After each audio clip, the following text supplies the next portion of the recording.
وہ نفس جو اندر سے ملامت کرتا ہے، دیکھو تم نے جھوٹ بولا، تمہیں جھوٹ نہیں بولنا چاہیے تھا. کسی اور نے ملامت کی یا نہیں کی، تمہارے اندر کوئی شے ہے جو ملامت کر رہی ہے. دیکھو تم نے فلاں شخص کا دل توڑ دیا، یہ اچھا کام نہیں کیا. یہ ہے لوامہ جس کی قسم کھائی گئی، لا اقسم بیوم القیامت ولا اقسم بالنفس اللوامہ. یہ نفس لوامہ ہر انسان میں ہے، اور جیسے ہمارے ظاہری وجود کے تقاضے ہیں، بھوک لگتی ہے، پیاس لگتی ہے، اسے کپڑے کی ضرورت ہے موسمی اثرات سے بچاؤ کے لیے، یہ جو مانوی شخصیت ہماری اندر ہے یہ بھی کوئی ڈیمانڈ کرتی ہے. اور انسان اپنے آپ کو مطمئن کرتا، ریشنلائز کرتا، ٹھیک ہے یہ تو خرابیاں ہیں، لیکن میں نے یہ کام بھی تو آخر کیے نا. یہ انسان کی ایک لازمی ضرورت ہے اپنے ضمیر کو مطمئن کرنا. اب دیکھیے ہمارے ہاں کے مختلف طبقات میں مختلف تصورات ہیں نیکی کے جو رائج ہیں. ہمارے ہاں ایک مذہبی طبقہ ہے جس کے نزدیک اصل اہمیت ریچولز کی ہے، عبادات کی ہے، رسومات کی ہے. معاملات میں وہ دھوکہ دے رہے، سودا کر کے پھر گئے، ان کے دلوں میں نرمی نہیں ہے، سائلوں کو دھتکارتے ہیں. لیکن ایک بات سے بہت دیکھیں، سودی کاروبار کرتے ہیں. ٹھیک ہے بھائی، میں سودی کاروبار تو کرتا ہوں، میں نے مسجد میں تو بنوائی ہے، میں نے مسجد میں جھاڑ بھی تو لگوا دیا ہے، میں نے مسجد میں قالین بھی تو بچھوایا ہے. تو نیکی کا ایک تصور یہ ہے ہمارے یہاں، اس کا بالکل برعکس ایک تصور ہے جدید تعلیم یافتہ طبقات کا تصور. آپ نے بارہا سنا ہوگا گفتگو، بھائی اصل نیکی یہ ہے کہ کوئی کسی کو دھوکہ نہ دے، جھوٹ نہ بولے، وعدہ پورا کرے، اپنا فرض صحیح طور سے ادا کرے. کہیں ملازم ہے تو اپنے فرائض صحیح طور سے ادا کرے. باقی رہ گئی نماز روزہ، یہ تو انفرادی باتیں ہیں، یہ کوئی کرتا ہے تو اپنے لیے نہیں کرتا ہے تو کوئی بات نہیں. یہ دونوں ایک دوسرے کے بالکل برعکس تصورات ہیں، اور یہ ہمارے معاشرے میں جدید تعلیم یافتہ طبقات کا تصور نیکی اور ہمارے قدیم علماء اور ان کے زیر اثر جو عوام ہیں ان کے تصور نیکی میں یہ زمین و آسمان کا فرق ہے. آپ کو معلوم ہے کہ اپنی جسم فروش عورتیں جو ہیں وہ بھی نیکی کے کوئی نہ کوئی کام کرتی ہیں. آپ دیکھیں گے محرم میں سیاہ کپڑے پہن کے جلوس کے آگے آگے جا رہی ہیں، سبیلیں لگا رہی ہیں. مختلف مزاروں میں جب عرس ہوتا ہے وہاں جاتی ہے، دھمال کھیلتی ہے، وہی سیاہ کپڑے پہن کے. وہ بھی اپنے آپ کو مطمئن کرتے ہیں. مشہور ہے ایک واقعہ شہنشاہ عالمگیر اورنگزیب کا. اس نے دلی میں گانے بجانے پر پابندی لگا دی. اب ظاہر بات ہے جن کا یہ پیشہ تھا ان کا دھندا ختم تو آمدنی ختم. لاکھ کوششیں کی لیکن اورنگزیب ٹس سے مس نہیں ہوا. تو انہوں نے ایک عجیب ترکیب کی. وہ دریائے جمنا بالکل ساتھ بہتا تھا، یہ دریا اس شکل میں بنایا گیا، اب تو ذرا فاصلے پر. تو ایک کشتی میں وہ جمع ہو گئے، سازندے بھی اور ساز بھی اور گاتے بجاتے ہوئے. انہیں معلوم تھا فلاں وقت جو ہے بادشاہ جھروکے میں بیٹھ کر دریا کی سیر کرتا ہے، وہاں سے گزرے اور ایک شعر گاتے ہوئے گزرے. در کوئے نیک نامی مارا گزر نہ دارم، گر تو نمی پسندی تقدیر قدارا. در کوئے نیک نامی، یہ نیکی جو ہے اس کے کوچے میں ہمارا گزر ہی نہیں ہے. در کوئے نیک نامی مارا گزر نہ دارم، یہ تو اللہ کی طرف سے فیصلہ ہے، اس کی مقرر کردہ تقدیر ہے. گر تو نمی پسندی تغییر کل قضارا، اگر تجھے پسند نہیں ہے تو تقدیر بدل دے. تو بادشاہ ہنس پڑا اور اس نے کہا کہ ٹھیک ہے بھائی، گانے بجانے کی حد تک نہیں جانا. تو ہر ایک طبقے کا اپنا ایک تصور ہے نیکی کا جیسے میں نے پہلے عرض کیا، بڑے بڑے ڈاکو جو ہے وہ اپنے علاقے کے بیواؤں یتیموں کی سرپرستی کرتے ہیں، ویسے نہایت درندگی، صفاقی، انسانی جان کی کوئی حیثیت ہی نہیں۔ تو نیکی اصل میں کس شے کا نام ہے، کون سی چڑیا کا نام ہے، نیکی حقیقت میں کیا ہے، وہ ہے اس آیت کا مضمون۔ میں مثال دیا کرتا ہوں، ایک عام قصہ ہے کہ کسی گاؤں میں پہلی مرتبہ ہاتھی آیا۔ اب وہاں نابینا لوگ جو تھے انہیں بھی پتہ چلا ایک عجیب جانور آیا ہے۔ وہ آئے اور کسی نے اس کی ٹانگ کو ٹٹولا، اس نے کہا ہاتھی ایک ستون کے مانند ہے۔ کسی کا اس کے کان کے اوپر ہاتھ پڑا، اس نے کہا چھاج کے مانند ہے وہ۔ کسی نے پیٹ کو ٹٹولا، بہت بڑا ڈھول ہے وہ۔ بالکل یہی معاملہ ہے نیکی کے تصور کے بارے میں۔ اڑائے کچھ ورق لالے نے، کچھ نرگس نے، کچھ گل نے، چمن میں ہر طرف بکھری ہوئی ہے داستاں میری۔ کسی نے نیکی کا ایک حصہ لے لیا، کسی نے دوسرا لے لیا، کسی نے تیسرا لے لیا۔ وہ مکمل سراپا نیکی، حقیقی نیکی کس میں ہے، یہ ہے اس آیت کا مضمون۔ اب چوتھے نمبر پر یہ تمہیدی باتیں جو میں عرض کر رہا ہوں، اس آیت کا پس منظر کیا ہے جسے ہم کہتے ہیں شان نزول؟ کیا بحث چل رہی تھی جس میں ہدایت کے لیے یہ آیت نازل ہوئی؟ تو ذہن میں رکھیے کہ تحویل قبلہ اس آیت کا پس منظر ہے، شان نزول ہے۔ آپ کو معلوم ہے مکے میں جب تک حضور رہے، آپ جب نماز پڑھتے تھے تو آپ جنوبی جانب کھڑے ہوتے تھے، یعنی رکن یمانی اور وہ کونا کہ جس میں حجر اسود نصب ہے، ان دونوں کے درمیان کھڑے ہوئے کعبے کی طرف رخ کیا، تو اسی رخ پر بیت المقدس بھی ہے۔ اسے کہتے ہیں استقبال قبلتین، دونوں قبلوں کا بیک وقت استقبال ہو گیا، رخ ہو گیا دونوں طرف، خانہ کعبہ کے بھی اور بیت المقدس کے بھی۔ مدینے میں آ کر تو یہ ناممکن ہے۔ اب اگر کعبے کی طرف رخ کرو گے تو بیت المقدس کی طرف پشت ہو جائے گی، وہ شمال میں ہے، یہ جنوب میں ہے۔ اگر بیت المقدس کی طرف رخ کرو گے تو کعبے کی طرف پیٹھ ہوگی۔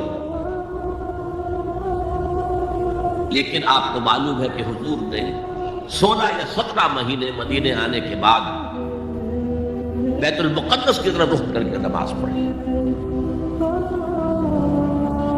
اب ایک شکل تو یہ ہے کہ یہ حضور کا ذاتی اجتہاد ہو اور اس کو اللہ نے تسلیم کر لیا ہو کہ ٹھیک ہے، یہ بھی ممکن ہے۔ اسے تقریر کہتے ہیں اصطلاح میں۔ حدیث کس چیز کا نام ہے؟ حضور کا قول یا فعل یا تقریر۔ پہلی دونوں چیزوں تو آپ جانتے، قول اور فعل۔ یہ تقریر کیا ہے؟ حضور کے سامنے کوئی کام کیا گیا اور حضور نے نہیں روکا،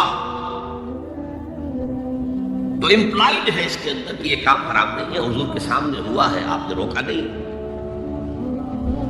تو اگر یہ ذاتی اجتہاد تھا تو تقریر ہو گئی اس کی اللہ کی طرف سے۔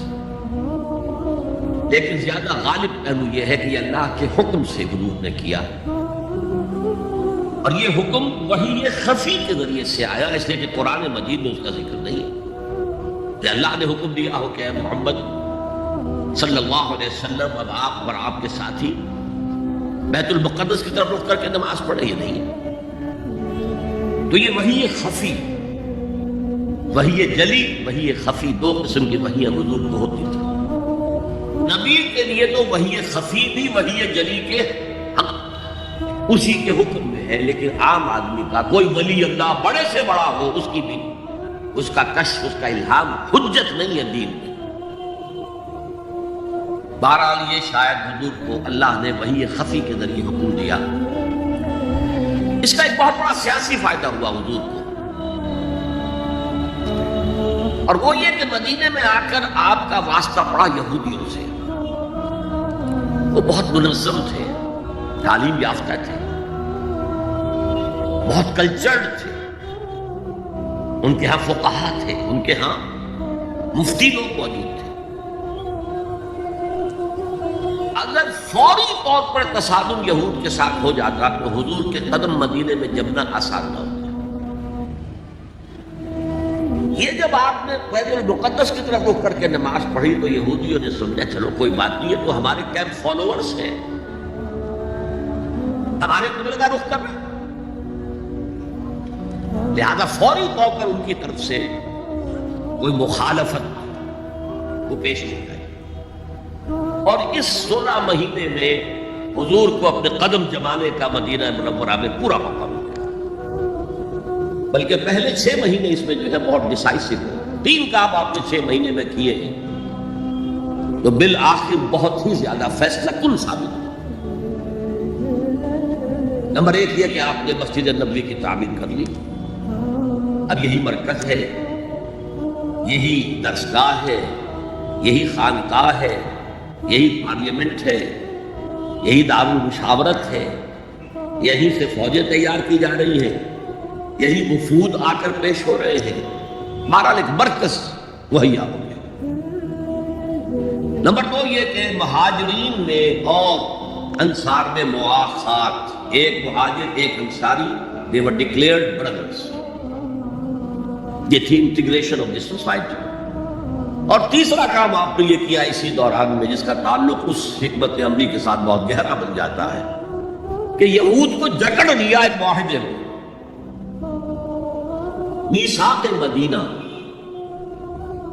کہ اگر مدینے پر کوئی باہر سے حملہ آور آیا تو ہم سب مل کر واحد امت کی حیثیت سے مدینے کا دفاع کریں گے، جوائنٹ ڈیفنس آف مدینہ کا پیکٹ ہو گیا۔ اور یہ چیز بھی حضور کی کامیابی میں بہت فیصلہ کن ثابت ہوا۔ تو اس اعتبار سے یہ تحویل قبلہ جب پھر ہوئی ہے، اور میں نے جو کہا تھا کہ اللہ نے ہی کوئی حکم دیا تھا وحی خفی کے ذریعے، وہ اس سے ثابت ہوتا ہے کہ نہ صرف بہت سے مہاجرین پر یہ بات شاخ گزر رہی تھی، خود حضور پر بھی شاخ گزر رہی تھی کہ میں پیٹھ کیے ہوئے ہوں کعبے کی طرف۔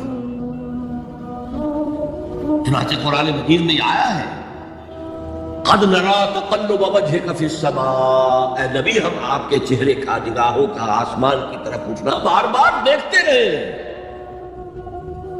آپ منتظر تھے کہ وقت آئے، حکم آئے، وحی آئے اور میں رخ بدل دوں۔ وما جعلنا القبلة التي كنت عليها إلا لنعلم من يتبع الرسول ممن ينقلب على عقبيه، یہ اللہ نے اپنی طرف منسوخ کر دیا، اور ہم نے وہ قبلہ جس پر تم اب تک رہے ہو 16 مہینے 17 مہینے یہ مقرر کیا تھا تاکہ دیکھ لیں کہ کون ہے رسول کا اتباع کرنے والے اور کون ہے جو اپنے الٹے پاؤں پھر جانے والے۔ کیا مطلب ہے اس کا؟ مہاجرین مکے سے آئے تھے، ان کے دلوں میں عظمت جو ہے کعبے کی وہ پلی ہوئی تھی اندر ٹھوک ٹھوک کر۔ اب دیکھا اللہ نے حکم نہیں دیا وحی جلی کے ذریعے سے، یہ رسول کا حکم تھا، گویا کہ یہ ایک امتحان ہو گیا کہ کہیں تمہاری حمیت جاہلی، تمہاری محبت جو تمہیں کعبے سے ہے وہ تمہیں اسلام سے پھیر تو نہیں دیتی۔ آیا تم رسول کے حکم کو مقدم رکھتے ہو اور اپنی کسی سابقہ حمیت، جسے حمیت جاہلی ہم کہہ دیں گے، اس کو مقدم رکھتے ہو۔ یہ ایک سخت امتحان تھا جس میں کہ اہل مکہ جو مہاجرین تھے وہ مبتلا کیے گئے، اور خاص طور پر یہ بات کہ رسول کا حکم ماننے کی تاکید، چاہے ابھی قرآن میں کوئی آیت نہیں آئی ہے لیکن حقیقی مومن کے لیے رسول کا فرمانا بھی ایسے ہی ہے جیسے کہ اللہ کا فرمان۔ اس کی تربیت بھی ہو گئی، لیکن یہ کہ اکثر کا معاملہ یہ تھا کہ یہ معاملہ شاخ گزر رہا تھا، یہاں تک کہ حضور کا معاملہ بھی تھا قد نرا تقلب وجهك في السماء فلنولينك قبلة ترضاها، تو اے نبی ہم بدل دیں گے قبلہ وہ جو آپ کو پسند ہے، اب رخ کرو مسجد حرام کی طرف، فولوا وجوہکم شطر المسجد الحرام، اب اپنا رخ کر لو مسجد حرام کی طرف۔ چنانچہ مدینے میں ایک مسجد القبلتین ہے، جو حضرات گئے ہیں زیارت کرتے ہیں، انہوں نے زیارت کی. حضور مدینے سے باہر ایک قبیلے کی جگہ تھی، وہ وہاں گئے ہوئے تھے، کوئی دعوت طعام تھی، دوپہر کا کھانا تھا. اسی وقت ظہر کا وقت ہو گیا. حضور نے جماعت کھڑی کی اور قبلہ جو ہے بیت المقدس. اسی نماز کے دوران یہ آیات وہی نازل ہو گئی.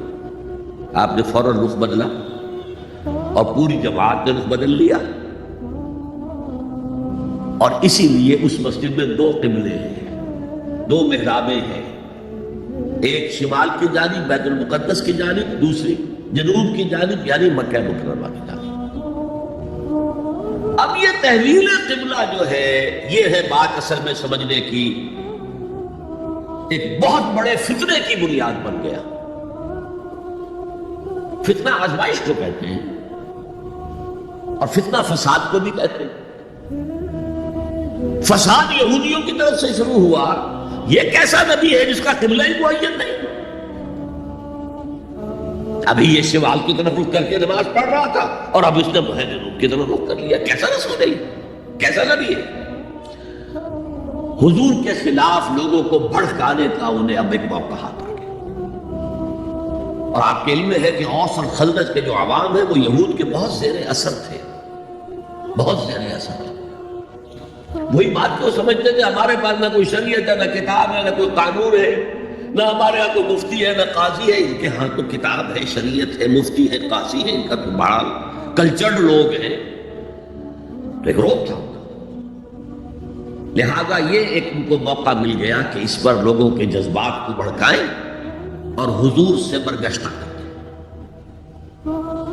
دوسری طرف سادہ نو مسلمانوں کے اندر بھی ایک فتنہ بطور آزمائش آ گیا کہ اگر اصل قبلہ یہ تھا، یہ 16 مہینے کی نمازیں تو ہماری حقارت نہیں، غلط رخ پر پڑی.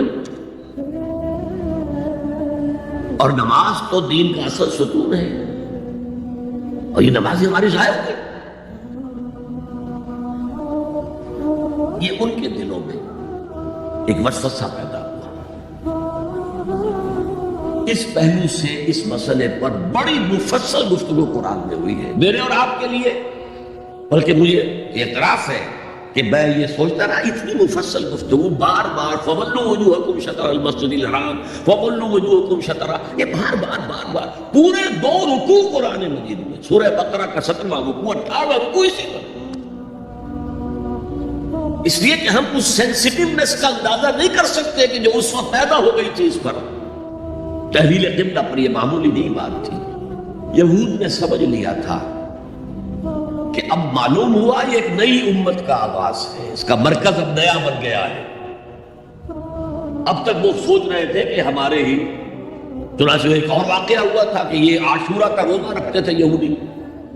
حضور نے پوچھا کیوں رکھتے ہو 10ویں محرم کا روزہ؟ انہوں نے کہا کہ اصل میں ہمیں جو نجات ملی تھی فرعون سے، فرعون کو جو غرق کیا گیا تھا لاؤ لشکر سمیت، تو 10 محرم کو ہوا تھا، ہم شکرانے کے طور پر روزہ رکھتے ہیں. انہوں نے فرمایا کہ موسیٰ کے تو ہم تم سے زیادہ مستحق تھے، لہذا مسلمانوں کو حکم دیا کہ تم بھی 10ویں محرم کا روزہ رکھا کرو. اب یہ چیزیں ایسی تھیں کہ جس سے وہ پیسیفائڈ تھے ایک طرح سے کہ نہیں یہ کوئی نئی چیز نہیں ہے، یہ ہمارے کیمپ فالوورز. بلکہ حضور نے فرمایا تم 2 روز کا روزہ رکھو، 9ویں محرم کا بھی 10ویں کا. بہرحال اس پر جو ایک تشویش ہوئی ہے، اس تشویش کو دور کرنے کے لیے 2 رکوع، 17واں 18واں رکوع، 2 رکوع پورے کے پورے اسی بحث پر مشتمل ہیں. اور اس کے علاوہ اب میں مثال دوں کہ میرا ایک ہاتھ یوں ہے، ایک ہاتھ یوں ہے، بیچ میں میرا جسم ہے. تو اس بحث کا جسم جو ہے وہ تو وہ 2 رکوع ہیں، رکوع 17واں 18واں. لیکن ادھر دور پہلے ایک آیت آ گئی تھی جس نے زمین ہموار کی. للہ المشرق والمغرب فینما تولوا فثم وجہ اللہ. 2 رکوع پہلے مشرق و مغرب سب اللہ کے ہیں، جدھر بھی رخ کرو اللہ کا رخ ہے. قبلے کا مطلب یہ تو نہیں ہے کہ اللہ اس سمت میں محدود ہے، معاذ اللہ. اللہ کا رخ، اللہ تو مشرق میں ہے، مغرب میں ہے، شمال میں ہے، جنوب میں ہے، فوق میں ہے، تحت میں ہے، ہر جگہ ہے. للہ المشرق والمغرب فینما تولوا فثم وجہ اللہ، مشرق و مغرب سب اللہ کے ہیں، جدھر بھی تم رخ کرو گے وہ اللہ کا رخ ہے۔ یہ ایک تمہید ہو گئی تھی۔ اس کے بعد ایسے وہاں جا کر عجیب سا محسوس ہوتا ہے کہ یہاں تو کچھ سیاق و سباق تو تھا نہیں، یہ آیت کس حوالے سے آئی ہے؟ اصل میں اس بحث کے لیے تمہید وہاں سے شروع کر کے بات چھوڑ دی گئی، اور پھر 2 رکوع آگے جو ہے وہ یہ آیت آ گئی کہ اگر ابھی کوئی ریزیڈول ایفیکٹ باقی ہے تو اب ان سے کہا جا رہا ہے سخن شناس نہیں دل برا خطائیں جاست۔ لوگوں تم بات نہیں سمجھتے، سخن شناس نہیں ہو اے میرے محبوب، دل برا سخن شناس نہیں دل برا خطائیں جا، خطا یہاں ہے۔ تم جسے اصل نیکی سمجھ بیٹھے ہو، ریچول ظاہری شکل، وہ اصل نیکی نہیں ہے، وہ کل نیکی نہیں ہے۔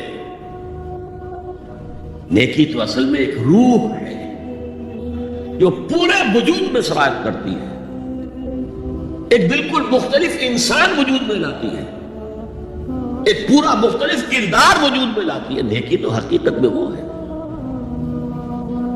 جیسے کہ ہمیں معلوم ہے نماز کا ایک ظاہر ہے، فقہ اس سے بحث کرے گی، لیکن اصل نماز آپ کو اللہ کی حضوری کا شرف حاصل ہوا، کچھ حضور قلب میسر آیا، کوئی خشوع و خضوع ہوا، کوئی اللہ کے ساتھ مخاطبت اور مکالمے کی صورت پیدا ہوئی؟ کیا تم نے جب سجدہ کیا تو محسوس کیا کہ تم نے اپنے رب کے قدموں پر اپنا سر رکھ دیا ہے؟ اگر یہ نہیں ہے تو ٹھیک ہے، فقہی نماز ادا ہو گئی، اصل نماز تو ادا نہیں۔ نماز کی روح تو تم نے نہیں پائی۔ تو ہر شے کا ایک ظاہر ہے اور ایک اس کی روح ہے، باطنی روح۔ ہم اپنی مجبوری سے ظاہری ہی بات کو دیکھ سکتے ہیں، روح تو ہماری نگاہوں کے سامنے ہے نہیں، جس کا نتیجہ یہ نکلتا ہے کہ صرف ظاہر ہی ظاہر رہ جاتا ہے، روح کی طرف توجہ ہی نہیں ہوتی۔ اور یہی سب سے بڑا الزام، سب سے بڑی تنقید حضرت مسیح کی تھی یہودیوں پر۔ تم مچھر چھانتے ہو اور سموچے اونٹ نکل جاتے ہو۔ ظاہری معاملات میں، فقہی معاملات میں بحثیں ہو رہی ہیں، مفصل بحثیں ہو رہی ہیں، اور کفر کے فتوے لگ رہے ہیں، تم نے اگر یہ کر دیا تو یہ ہو گیا، اور سموچے اونٹ نکل رہے ہو، حرام کاموں میں تم ملوث ہو، سود تم لے رہے ہو۔ یہ ہے کہ تمہارا معاملہ سارا کا سارا دین کی ظاہر سے رہ گیا۔ اور یہ جو فرمایا ہے کہ تمہاری مثال ان قبروں کی سی ہے جن کے اوپر تو سفیدی کر رکھی ہے لیکن اندر گلی سڑی ہڈیوں کے سوا کچھ نہیں۔ روح دین سے تم ناآشنا ہو چکے ہو، محبت خداوندی تم میں نہیں ہے، لیکن ظاہر پرستی ہے، مظاہر پرستی ہے، ریچولزم ہے، تمہارا دین یہ بدتر ہے۔ آج ہمارے ہاں بھی صورتحال مختلف نہیں ہے، میں عرض کر چکا ہوں۔ سب سے بڑا طبقہ ہمارے ہاں ظاہر بات ہے کہ جو ہمارے علماء کے زیر اثر ہے، اور وہ فقہاء ہیں، اور فقیہ کا کام یہ ہے کہ وہ ظاہر سے بحث کرے، باطن سے تو بحث نہیں کر سکتا۔ لہذا ریچولز ہی ریچولز رہ گئے ہیں، حقیقی روح ہر شے کی ختم ہو چکی ہے۔ رہ گئی رسم اذان روح بلالی نہ رہی، اور فلسفہ رہ گیا تلقین غزالی نہ رہی۔ نماز و روزہ و قربانی و حج یہ سب باقی ہے، تو باقی نہیں۔ اب آئیے اس پر غور کیجئے، جو میں نے عرض کیا تھا لیس البر، اب زبر اور پیش میں زمین و آسمان کا فرق ہو جاتا ہے۔ لیس البر ہوتا جیسا کہ ہے سورہ بقرہ میں آگے جا کر، لیس البر ان تأتوا البیوت من ظہورہا، ان کے ہاں یہ قاعدہ تھا یا ایک رواج ہو گیا تھا کہ اگر احرام باندھ کے گھر سے نکل آئے اور اب کسی ضرورت سے گھر جانا پڑا، دروازے سے نہیں داخل ہوگے، ایک دفعہ احرام باندھ کے نکل آئے، کیسے جائیں واپس؟ تو گھر کے پچھواڑے سے دیوار پھلانگ کے جاتے، تو وہاں کہا یہ کوئی نیکی نہیں ہے۔ لیس البر ہوتا تو اس کا مطلب ہوتا سرے سے کوئی نیکی نہیں ہے، یہ تو ہمارا من گھڑت ایک خیال۔ لیس البر یہ خبر ہے جسے مقدم کیا گیا ہے، اور اس کا مفہوم اب ہو گیا حسن کا، کل نیکی یہ نہیں ہے۔ یعنی نیکی کا ظاہر بھی ضروری ہے. یہ نہ سمجھو کہ نماز کا ظاہر کوئی معنی نہیں رکھتا. طہارت حاصل ہوئی ہے یا نہیں ہوئی ہے, وضو صحیح ہوا ہے یا نہیں ہوا ہے, جو پانی استعمال کیا تھا وہ بھی پاک تھا کہ نہیں تھا, یہ ساری چیزیں ضروری ہے. دین کا ظاہر بھی ضروری ہے. یہ نہ نفی کیجئے کہ ان فقہا کا کیا ہے, ظاہر ہی کو لیتے ہیں. ہمارے ہاں بعض جو ہے انتہا پسند جو ہے, جو ملنگ ٹائپ صوفی ہوتے ہیں, ایک تو حقیقی کوئی صوفی ہو, ایک ملنگ وہ ان تمام چیزوں کو چھوڑ بیٹھے. جیسے میں نے آپ کو شعر سنایا تھا اور اختلاف بھی کیا تھا, مولانا روم نے کچھ زیادتی کی ہے, سختی کی ہے, انداز بیان اچھا نہیں ہے کہ ماذ قرآن مغزہ برداشتے مستخاں پیش سگا انداختے. ہم نے قرآن سے اس کا اصل مغز جو ہے وہ کشید کر لیا ہے, ہڈی کا گودا ہم نے کھینچ لیا, اب ہڈی خالی ہمیں پھینک دی. یہ ہمارے صوفیہ میں سے بعض کا طرز عمل رہا ہے جو غلط ہے. نہیں, ظاہر بھی اہم ہے, ظاہر بھی نیکی ہے. صلو کما رأیتمونی اصلی, نماز پڑھو اسی طرح جیسے مجھے دیکھتے ہو کہ میں نماز پڑھتا ہوں. ظاہر بھی کنفرم کرنا چاہیے اس کے ساتھ, لیکن اصل شے نماز میں توجہ ہے, انابت ہے, خشوع ہے, خضوع ہے, حضور قلب ہے. لہذا یہاں ترجمہ ہوگا کل نیکی یہی نہیں ہے کہ تم اپنے چہرے مشرق اور مغرب کی طرف کر لو. یہ تو ظاہر ہے. اور اس میں مجھے غالب کا شعر یاد آ رہا ہے, قبلے کو اہل نظر قبلہ نما کہتے ہیں, ہے پرے سرحد ادراک سے اپنا مسجود. جسے ہم سجدہ کر رہے ہیں وہ تو ہمارے ادراک اور شعور اور وہم اور خیال اور تصور اور تخیل سے ورا ہے پرے سرحد ادراک سے اپنا مسجود. قبلے کو اہل نظر قبلہ نما کہتے ہیں. یہ کعبہ تو قبلہ نما ہے. بہرحال اب اس کی نفی کرتے ہوئے, جزوی نفی, کلی نفی نہیں, لیس البر, کل نیکی یہ نہیں ہے کہ تم اپنے چہرے مشرق اور مغرب کی طرف کر لو, ولکن البر, بلکہ نیکی اس کی ہے. یہاں پر بھی اب لفظ محذوف ہے, ولکن البر بر من آمن باللہ والیوم الآخر. نیکی تو حقیقت میں اس کی ہے.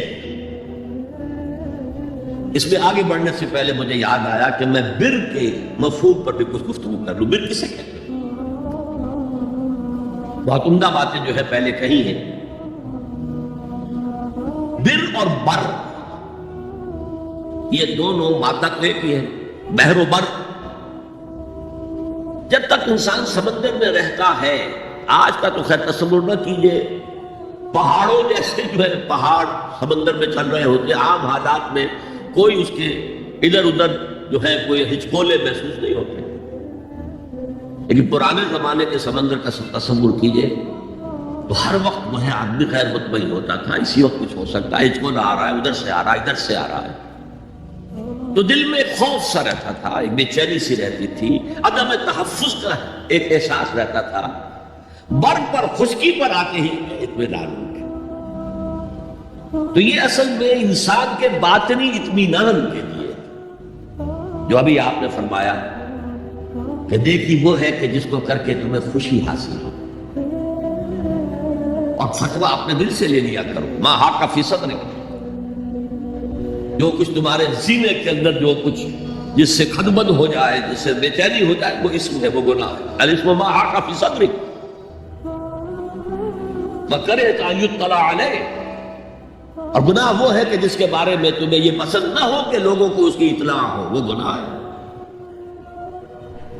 اس میں بھی مجھے جیسے انگریزی کی ایک نظم کا سٹینزا جو ہے یاد آیا تھا, art is long and time is fleeting, دوڑا جا رہا ہے یہ وقت, and our hearts though stout and brave still like muffled drums are beating funeral marches to the grave.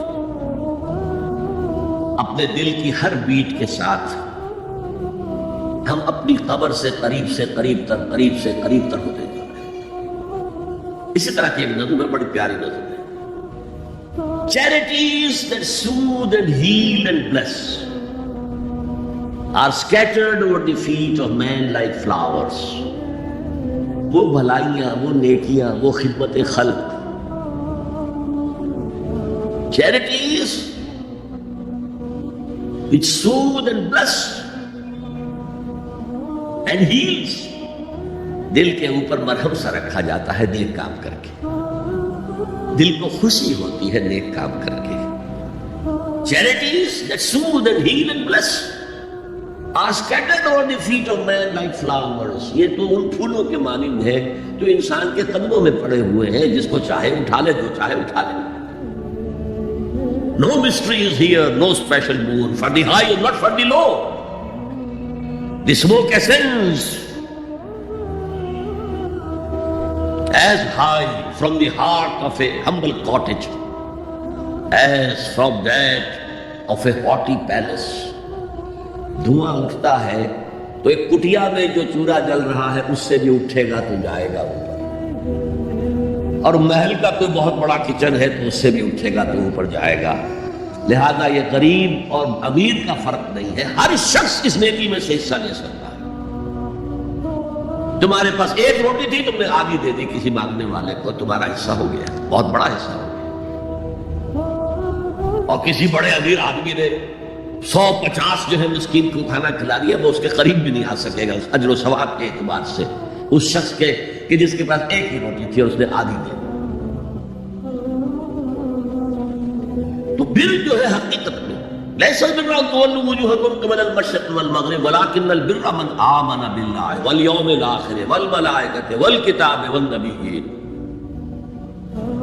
میں بھی ایک زمانے میں اس پر کچھ متردد سا ہوتا تھا، کچھ سوچتا تھا کہ یہ نیکی کیا تعلق تو ہم عمل سے سمجھتے ہیں، یہاں ایمان کی بحث کی کیا ضرورت ہے؟ ایمان تو ایک بات کی حقیقت ہے، نیکی جو ہے وہ ایک ظاہری خارجی حقیقت ہے. لیکن پھر سمجھ میں آیا کہ اصل نیکی وہ نیت ہے جس کے ساتھ وہ کام کیا جا رہا ہے. اگر خیرات بانٹی جا رہی ہے، جھگیوں میں جا کر میلے کچیلے بچوں کو گود میں لے کر اپنی سفید اشکروں کو بھی خراب کیا جا رہا ہے، اور معلوم ہے کہ یہ اس لیے کر رہا ہے کہ آئندہ الیکشن میں کھڑا ہونا ہے، تو کوئی ہے جو کہے گا کہ یہ نیکی ہو رہی ہے؟ کام تو بظاہر بڑی نیکی کا کام ہے. نیکی کے لیے شرط اول اللہ پر ایمان ہے، اس کی موٹیویشن لو آف گاڈ. اس کے سوا اگر کوئی اور موٹیو ہے، اگر دنیا میں شہرت چاہیے، اگر اس نیکی کے ذریعے سے بھی مال کمانے کا معاملہ ہے، دھندا ہے، نیکی کے پردے میں دھندا ہو رہا ہے، وہ نیکی نہیں ہے، چاہے ظاہری اعتبار سے وہ بہت بڑی نیکی ہو. تو سب سے پہلا مسئلہ نیت کا ہے، نیت کا ہے، نیت کا ہے. کس ارادے کے تحت یہ نیکی کی جا رہی ہے، کیا مقصود ہے، کیا مطلوب ہے. چنانچہ نوٹ کیجئے، اکثر محدثین نے اپنے جو مجموعے مرتب کیے احادیث کے، ان میں پہلی آیت کون سی، پہلی حدیث کون سی لاتے ہیں؟ حضرت عمر رضی اللہ تعالیٰ عنہ سے روایت ہے، انما الاعمال بالنیات. نیکیوں کا، نیک اعمال کا دار و مدار نیتوں پر ہے. وانما لکل امرئ ما نوى، ہر شخص کو وہی کچھ ملا جس کو اس نے نیت کی ہوگی. فمن كانت ہجرته الى اللہ ورسولہ فہجرته الى اللہ ورسولہ. جو کوئی ہجرت کر رہا ہے، مکے میں گھر بار چھوڑ کر جا رہا ہے، اپنے وطن کو ترک کر کے جا رہا ہے مدینہ کی طرف، صرف اللہ اور رسول کے لیے، اس کی ہجرت اللہ اور اس کے رسول کے لیے. ومن كانت ہجرته للدنیا يصيبها، اور اگر اس شخص کی ہجرت دنیا کے لیے ہے کہ اس کو حاصل کرے. مثلا میں دیتا ہوں مثال، ایک مسلمان تھا، اس کا کوئی کاروبار تھا، اس کے خریدار مسلمان ہی تھے، وہ جا رہے ہیں، کیا کرے گا؟ مشرکوں نے سوچا اس کا سامان نہیں لینا، اب وہ بھی چلے جا رہے ہیں. یہ اللہ کو معلوم ہے کہ اس کے ہجرت کا اصل سبب کیا ہے، ہم نہیں طے کر سکتے. لیکن اللہ کے ہاں جو کھاتا کھلا ہوا ہے اس کی یہ ہجرت جو ہے اللہ اور اس کے رسول کے لیے شمار نہیں ہوگی. وَمَنْ كَانَتْ هِجْرَتُهُ لِدُنْيَا يُصِيبُهَا أَوْ امْرَأَةٍ يَنكِحُهَا، یا کسی عورت کے لیے ہو کہ اس سے نکاح کرے. کسی خاتون سے وہ شادی کا خواہش مند تھا، وہ خاتون ہجرت کر کے مدینے چلی گئی، اب یہ بھی باندھے کچے دھاگے سے بندھے ہوئے چلے جا رہے ہیں، تو یہ تو در حقیقت اس عورت کے کھاتے میں ہجرت جائے گی، اللہ اور اس کے رسول کی ہجرت میں نہیں. تو اصل شے یہ ہے نیکی کا وہ کام جس کا ظاہر بھی نیکی کا ہو اور باطن بھی ہو، کہ موٹیویشن صرف اللہ کی رضا ہو، اللہ کی محبت اور اللہ کی رضا کا حصول. یہ ہے پازیٹیو موٹیو. ایک نیگیٹو سائیڈ بھی ہے. سب لوگ ذہنی اعتبار سے اتنے بلند نہیں ہوتے کہ اللہ کی محبت وہی اصل محرک بن جائے. یہی وجہ ہے کہ حضور نے اس کو صلی اللہ علیہ وسلم کمال ایمان سے تعبیر کیا ہے. من احب للہ وابغض للہ وعطا للہ ومنع للہ فقد استکمل الایمان. جس نے کسی سے محبت کی تو اللہ کے لیے کی، کسی سے نفرت اور بغض رکھا تو اللہ کے لیے رکھا، کہ اللہ کو اس سے نفرت کرنا پسند ہے. اور کسی کو کچھ دیا تو اللہ کو خوش کرنے کے لیے دیا، اور کسی سے کچھ چیز روکی تو صرف اس لیے کہ اللہ کو اس کا روکنا پسند ہے. تو اس شخص نے اپنے ایمان کی تکمیل کر لی. اگر اس کا موٹیو خالص ہو گیا ہے اللہ کی محبت اور اللہ کی رضا کا حصول، تو اصل میں نیکی ہے. ورنہ چاہے بظاہر کتنی ہی بڑی نیکی نظر آئے وہ نیکی ہے. لیکن جو لوگ اس حد تک نہ پہنچ پائے ہو، استکمال ایمان تک، تکمیل ایمان تک، تو ان کے لیے ایک اور موٹیو بھی ہے، والیوم الآخر، قیامت کا دن، جزا و سزا کا یقین، اللہ کا خوف، آخرت کے محاسبے کا خوف. خوف بھی ایک بہت بڑا موٹیو ہے، بہت بڑی موٹیویٹنگ فورس ہے.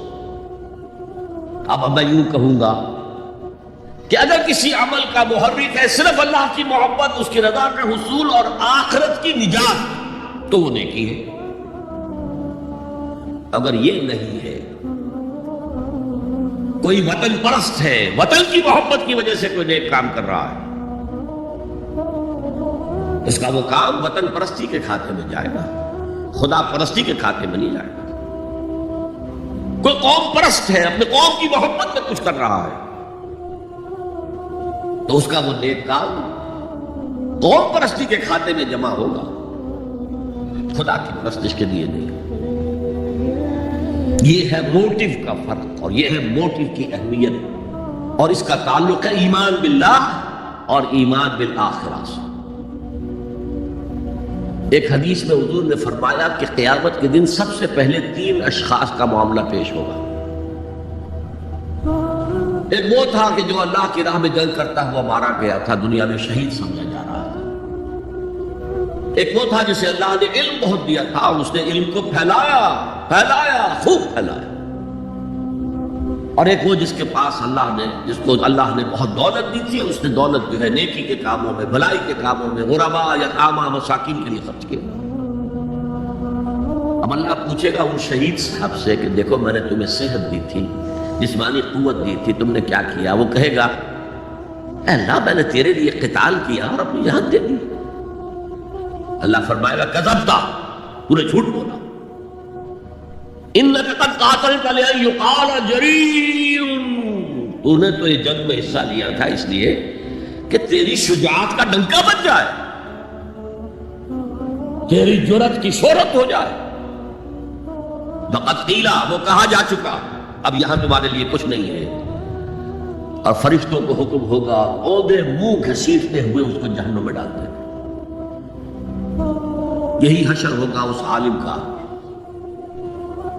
تو نے وہ نیکی کا کام کیا تھا. لأن یقال عالم، کہا جا چکا دنیا میں، ڈنکا بج چکا تمہاری شہرت کا. اب اس میں نوٹ کیجئے، اگر کسی عالم کے علم کا ڈنکا بج جائے، اس کی اپنی نیت وہ نہیں تھی، تو اس کے اندر کوئی خرابی نہیں ہے. یہاں معاملہ نیت کا ہے. اگر نیت یہ ہو کہ میرے علم کی شہرت ہو جائے، میرے ہاتھ چومے جائیں، مجھے نذرانے پیش کیے جائیں، تو پھر وہی حشر اس کا ہوگا کہ اوندھے منہ گھسیٹ کر جہنم میں ڈال دیا جائے۔ یہی حشر اس سخی کا ہوگا جس نے سخاوت کی تھی، جس کی سخاوت کے ڈنکے بج گئے تھے، اس کا بھی یہی حشر ہوگا۔ تو انما الاعمال بالنیات، اور یہاں نیکی کی بحث میں سب سے پہلے ولکن البر بر من آمن باللہ والیوم الآخر۔ اب جو والملائکۃ والکتاب والنبیین، ان تینوں کو جمع کر لیجئے، اس سے مراد ہے نبوت اور رسالت۔ ملائکہ وحی کا ذریعہ ہے جو انبیاء تک لے کر آتے رہے، اس وحی کا جو ریکارڈ مرتب ہوا وہ کتابیں ہیں، اور جن پر وہ وحی آئی وہ نبی ہے۔ ان تینوں کو جمع کر لیجئے، رسالت، ایمان باللہ، ایمان بالآخرہ اور ایمان بالرسالت۔ اب اس کا تعلق کیا ہے نیکی کے ساتھ؟ یہ ذرا گہری بات ہے۔ دیکھیے نیکی کا جذبہ بھی، جو انسان کے پیشنز ہوتے ہیں وہ اندھے بہرے ہوتے ہیں۔ پیشنز، جذبات، نیکی بھی ایک جذبہ ہے۔ کبھی یہ جذبہ حد اعتدال سے تجاوز کر کے بدی بنا دیتا ہے، جیسے رہبانیت، ترک دنیا، شادی نہیں کروں گا، گھر گرہستی کا بکھیڑا مول نہیں لوں گا، بس اللہ سے لو لگاؤں گا۔ ظاہر بات ہے جس نے بھی فیصلہ کیا نیکی کے جذبے کے تحت کیا نا، لیکن اس کا جو نتیجہ نکلا اکثر و بیشتر پھر حرام کاری ہوئی۔ آپ عیسائیت کی جو ہے ہسٹری آف کرسچین موناسٹسزم، اس کا مطالعہ کیجئے، انہوں نے خود لکھا ہے کہ بظاہر راہب خانے ہیں، راہب اور راہبائیں رہتی ہیں، اور ان کے تہخانوں میں حرامی بچوں کے قبرستان ہو جاتے تھے۔ یہ نیکی کے جذبے نے بدی کو جنم دیا ہے۔ حضور کے ساتھ ایسا ہوا، 3 اشخاص آئے، انہوں نے حضور کی ازواج مطہرات سے معلوم کیا آپ رات کو کتنا وقت نماز میں لگاتے ہیں، آپ مہینے میں کتنے نفلی روزے رکھتے ہیں۔ اب جو کچھ انہیں بتایا گیا، حضور کی زندگی کھلی کتاب تھی، بتا دیا گیا اتنا عرصہ جو ہے آپ رات کو تہجد پڑھتے ہیں، بتا دیا گیا مہینے میں اتنے روزے رکھتے ہیں۔ انہوں نے اسے کم سمجھا، فتقالوہا، قلیل سمجھا کہ یہ تو زیادہ نہیں ہے، ہمارا تو خیال تھا کہ آپ ساری رات ہی کھڑے رہتے ہو۔ لیکن اپنے دل کو مطمئن کرنے کے لیے کہ حضور کہ کہیں توہین بھی نہ ہو جائے، کہا جی انہیں تو ضرورت نہیں ہے، وہ تو معصوم ہی ہے، ان کی خطائیں اول تو ہوتی نہیں، اگر کوئی ہے بھی تو اللہ نے کہہ دیا قد غفر اللہ لک ذنبک ما تقدم منها وما تاخر، اللہ نے تو معاف کر دی اگلے پچھلے سارے گناہ، میرے لیے یہ کافی نہیں ہے۔ ایک نے کہا میں پوری رات عبادت کروں گا، اپنی کمر بستر سے نہیں لگاؤں۔ دوسرے نے کہا کہ میں ہمیشہ ہر روز روزہ رکھوں گا، کبھی افطار نہیں کروں گا۔ تیسرے نے کہا میں کوئی شادی بیاہ نہیں کروں گا، یہ کھکیڑ میں نہیں پڑھوں گا میں۔ حضور کو خبر ہو گئی، آپ نے طلب فرمایا اور غصے کے انداز میں وہ الفاظ کہے کہ جو حضور سے بالکل متوقع نہیں۔ واللہ انی لاتقاکم واخشاکم، خدا کی قسم میں تم سب سے زیادہ متقی ہوں اور سب سے زیادہ اللہ سے ڈرنے والا ہوں، لیکن میرا طریق یہ ہے کہ میں رات کو سوتا بھی ہوں اور نماز بھی پڑھتا ہوں، میں روزہ رکھتا بھی ہوں، نافلہ بھی کرتا ہوں، میں نے شادیاں کی ہیں، متعدد ازواج میرے گھروں میں ہیں۔ فمن رغب عن سنتی فلیس منی، جو بھی میری سنت سے ہٹا وہ مجھ میں سے نہیں ہے، میرا امت ہی نہیں ہے۔ تو نیکی کا جذبہ بھی حد اعتدال سے تجاوز کر کے بدی کو جنم دے سکتا ہے۔ ایک صحابی نوجوان صحابہ میں سے عبداللہ ابن عمرو بن العاص. عجیب یہ بات ہے کہ باپ جو ہے بہت بڑا سیاستدان، بہت بڑا جری، سپہ سالار، بہت بڑا حکمران، حضرت عمرو بن العاص. بیٹا نہایت زاہد و عابد، مرتاس، زاہد مرتاس، ساری رات کھڑے ہیں، بستر سے کمر ہی نہیں لگائی، ہر روز روزے سے. یہ خبر دی گئی حضور کو تو آپ نے طلب فرمایا، یا عبداللہ اولم اخبر انک تقوم اللیل وتصوم النہار. اے عبداللہ مجھے یہ خبر نہیں دی گئی ہے، یعنی یہ بات جو ہے صحیح ہے کہ نہیں کہ تم ساری رات عبادت کرتے ہو، ہر روز روزہ رکھتے ہو؟ کیا کہہ سکتے تھے؟ بلا یا رسول اللہ، حضور ایسا تو ہے. فرمایا لا تفعل، ہرگز ایسا مت کرو. فإن لزوجك عليك حقا وإن لزوجك عليك حقا بل إن لنفسك عليك حقا. تمہارے نفس کے بھی تم پر حقوق ہیں، تمہارے بیوی کے بھی تم پر حقوق ہیں. ان کی زوجہ سے کسی نے پوچھا تھا تم ہمیشہ میلی کچیلی رہتی ہو، کبھی ہم نے تمہیں کسی اچھے لباس میں کس کوئی جسے سنگھار کہہ دیتے کہ یہ میں نے دیکھا تو ان کا کہ مجھے کیا غرض ہے، تمہارے بھائی کو تو مجھ سے کوئی غرض ہے ہی نہیں، میں کس کے لیے بناؤ سنگھار کروں؟ یہ بھی الفاظ آتے ہیں. فرمایا ہرگز مت کرو. میں تو کرتا ہوں، میں روزے بھی رکھتا ہوں لیکن نہیں بھی رکھتا، میں نماز پڑھتا ہوں لیکن سوتا بھی. میری بیویاں ہیں متعدد، تو میری سنت اگر تم نے چھوڑ دی تو تمہارا مجھ سے کوئی تعلق نہیں ہوگا. اس کا مطلب کیا ہوا؟ سبب نیکی کا ایک ماڈل بھی سامنے رہنا چاہیے جس میں توازن ہو، اعتدال. انبیاء وہ توازن پیش کرتے ہیں اپنے کردار اور شخصیت کے ذریعے سے. وہ جو فرمایا گیا لقد کان لکم فی رسول اللہ اسوۃ حسنہ، تمہارے لیے اللہ کے رسول کی شخصیت میں ایک اچھا نمونہ ہے. یہ نمونہ معتدل ہے، متوازن ہے. حضرت عائشہ فرماتی ہیں حضور ہمارے مابین تشریف فرما ہوتے تھے، پیار اور محبت کی باتیں بھی ہوتی تھی. حضور ہمارے ہاں کے جو ذرا زیادہ دیندار جنہیں زیادہ مسالہ لگ جاتا ہے وہ کرخت مزاج کے گھروں میں بھی معلوم ہوا داخل کیا ہوا قیامت آ گئی ہے. تو اس طرح کا نہیں تھا معاملہ، اپنی بیویوں کی دل جوئی، ان سے محبت اور پیار کی باتیں. لیکن حضرت عائشہ فرماتی ہے کہ ہمارے درمیان بیٹھے ہوتے تھے اور پیار و محبت کی گفتگو ہو رہی ہوتی تھی، اذان کی آواز آتے ہی ایسے ہی اٹھ کر چل دیتے تھے جیسے ہمیں جانتے بھی نہیں کہ ہم کون ہیں. یہ توازن پیدا کرو، ترک دنیا نہیں، دنیا میں رہو اور پھر وہ کردار پیش کرو جو محمد نے پیش کیا صلی اللہ علیہ وسلم اور آپ کے صحابہ نے پیش کیا. دنیا میں رہتے ہوئے ترک دنیا اس معنی میں دنیا مقصود نہ بن جائے، مطلوب نہ بن جائے. لا مقصود الا اللہ، لا مطلوب الا اللہ، لا محبوب الا اللہ. تو یہ ہے اس نیکی کی بحث میں ایمان بالرسالت کا معاملہ. اب آگے چلتے ہیں.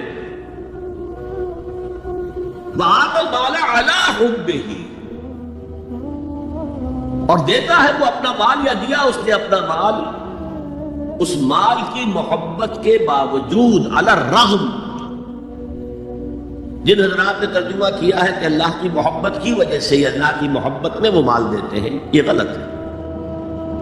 جو بحث ہو چکی ہے، موٹیویشن تو ان کی درست ہو گئی، ایمان باللہ، ایمان بالآخرہ سے.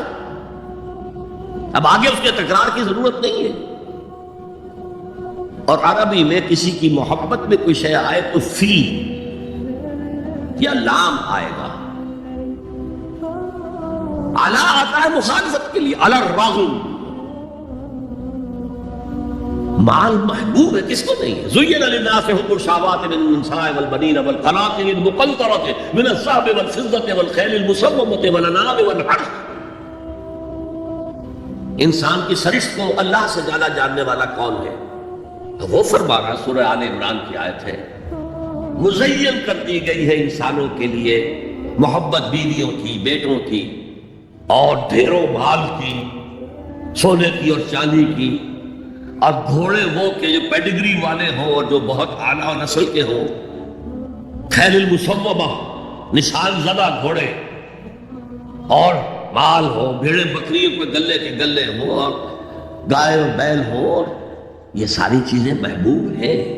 اس محبت کے خلاف عمل کرتے ہوئے مال خرچ کرنا تبھی تو مجاہدہ ہے. تو جیسے اردو میں ہم علی الرغم کہتے ہیں، علی الرغم، باوجود اس کی محبت کے وہ خرچ کرتے ہیں. اب یہاں جو اصل نوٹ کرنے کا نقطہ ہے وہ کیا ہے؟ دیکھیے، اسلام کا جو نظام ہے دنیاوی، اس میں ایمان کے بعد پہلی شے نماز ہے. وہ جو کہا گیا ہے کہ قیامت کے دن سب سے پہلا محاسبہ نماز کا ہو. اور جب ہماری مسجدوں کے اندر لکھے ہوتے تھے فارسی کے اشعار، روز محشر کے جاؤ گداز بود اولی پرسش نماز بود،